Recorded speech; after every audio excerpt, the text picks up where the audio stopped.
হরে কৃষ্ণ কৃষ্ণ কৃষ্ণ হরে হরে, হরে রাম রাম রাম হরে হরে। আজ কথা বলবো পদ্মিনী একাদশী নিয়ে। আপনারা অনেকেই হয়তো জানেন পদ্মিনী একাদশী কি এবং তার মাহাত্ম্য কি। তবুও আমি কিছুটা আপনাদেরকে জানাতে এলাম। যেটুকু আমি কিছুটা কথ্য বই পড়ে জেনেছি সেটুকুই আপনাদেরকে জানাবো। ভুল ত্রুটি হলে মার্জনা করে দেবেন। আমি শৈবাল। 27 মে 2026 সেদিন হলো পদ্মিনী একাদশী। এটি হয় জ্যৈষ্ঠ মাসের শুক্লাপক্ষের একাদশী এবং অধিক মাস অর্থাৎ পুরুষোত্তম মাসে পালন করা হয় এই একাদশী। পদ্মিনী একাদশী একটা খুবই বিরল এবং কারণ এটি কেবল অধিক মাসেই আসে এবং ভগবান বিষ্ণুর উপাসনার জন্য অত্যন্ত পবিত্র বলে মনে করা হয়।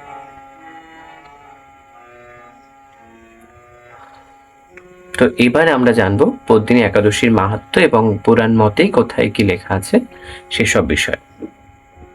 তো আবারও বলে নিচ্ছি, ভুল ত্রুটি হলে ক্ষমা করবেন নিজ গুণে। সনাতন ধর্মে একাদশী তিথি ভগবান বিষ্ণুর আরাধনার জন্য অত্যন্ত পবিত্র বলে মনে করা হয়। আমরা তা মনে করিও। সমস্ত একাদশীর মধ্যে কিছু একাদশী বিশেষ মাহাত্ম্যপূর্ণ, তার মধ্যে অন্যতম কিন্তু এই পদ্মিনী একাদশী। এই একাদশীর অধিক মাসে অর্থাৎ পুরুষোত্তম মাসে পালিত করা হয়। ভক্তরা বিশ্বাস করেন এই দিনে ভগবান বিষ্ণুর ভক্তি ভরে উপাসনা করলে জীবনের পাপ ক্ষয় হয় এবং ভগবানের কৃপা লাভ হয়। পুরাণে কথিত আছে, একসময় মহারাজ কৃতবীর্যের পুত্রদের মধ্যে একজন রাজা ছিলেন যিনি ধর্মপরায়ণ ও ভগবান বিষ্ণুর ভক্ত ছিলেন। তার স্ত্রী ছিলেন পদ্মিনী। তিনি ছিলেন অতি সতী, সাধ্বী ও ভক্তিমতী নারী। কিন্তু দীর্ঘদিন বিবাহিত জীবন কাটানোর পরও তাদের কোনো সন্তানাদি হচ্ছিল না। সন্তান লাভের আশায় তারা বহু সাধনা ও ব্রত পালন করেছিলেন। কিন্তু কি হলো? সমস্যা হলো মনোবাসনা কিছুতেই তাদের পূর্ণ হয় না। এখন কি হবে? তখন তারা ঋষিমুনিদের পরাশ্রম গ্রহণ করেন। ঋষিরা কি বললেন অধিক মাসে যে বিশেষ একাদশী আসে সেই পদ্মিনী একাদশী নিষ্ঠা ভরে পালন করলে ভগবান বিষ্ণু সন্তুষ্ট হন এবং ভক্তের মনোবাঞ্ছা পূর্ণ করেন।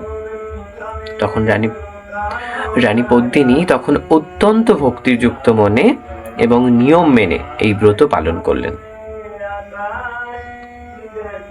তিনি একাদশীর দিনে উপবাস করলেন, ভগবান বিষ্ণুর নাম স্মরণ করলেন, পূজা অর্চনাও করলেন এবং রাত্রি জাগরণ করলেন। তার ভক্তিতে সন্তুষ্ট হয়ে ভগবান বিষ্ণু তার সামনে এসে প্রকট হলেন। ভগবান বিষ্ণু তখন বললেন, হে পদ্মিনী, তোমার ভক্তি ও নিষ্ঠায় আমি সন্তুষ্ট। তোমার যে ইচ্ছা তা আমাকে তুমি বলো এবং তোমার যা ইচ্ছা তা তোমার অবশ্যই পূর্ণ হবে। ভগবানের আশীর্বাদের পরে তাদের ঘরে এক পুত্র সন্তানের জন্ম হয়। সেই সন্তান পরবর্তীকালে মহান ও ধর্মপরায়ণ রাজা হিসাবেও পরিচিত হন। এই কাহিনী থেকেই বোঝা যায় পদ্মিনী একাদশী শুধু একটি উপবাসের দিন নয়, এটি ভক্তি, বিশ্বাস ও আত্মশুদ্ধির একটি পবিত্র সুযোগ। শাস্ত্রে এও বলা হয়েছে যে ব্যক্তি ভক্তি ভরে পদ্মিনী একাদশীর ব্রত পালন করেন তিনি ভগবান বিষ্ণুর কৃপা পান।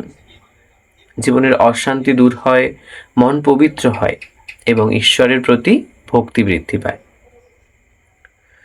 এই দিনে ভগবান বিষ্ণুর নাম জপ করা, বিষ্ণু মন্ত্র পাঠ করা, ধর্মীয় গ্রন্থ শ্রবণ করা এবং দান পুণ্য করা অত্যন্ত শুভ বলে মনে করা হয়। পদ্মিনী একাদশী কিন্তু আমাদের শেখায় কি বলুন তো? পদ্মিনী একাদশী আমাদের এটাই শেখায় যে জীবনে ধৈর্য, বিশ্বাস ও ভক্তি থাকলে ভগবানের কৃপায় অসম্ভব সম্ভব হতে পারে, তাই না? তাই এই পবিত্র দিনে আমরা সকলে ভগবান বিষ্ণুর চরণে প্রার্থনা করি তিনি যেন আমাদের জীবন থেকে অশুভ শক্তি দূর করে দেন আর সুখ ও ভক্তি প্রদান করেন। জয় শ্রীহরি। হরে কৃষ্ণ কৃষ্ণ কৃষ্ণ হরে হরে, হরে রাম রাম রাম হরে। সবাই ভালো থাকবেন। ভক্তি ভরে বলুন রাধে রাধে।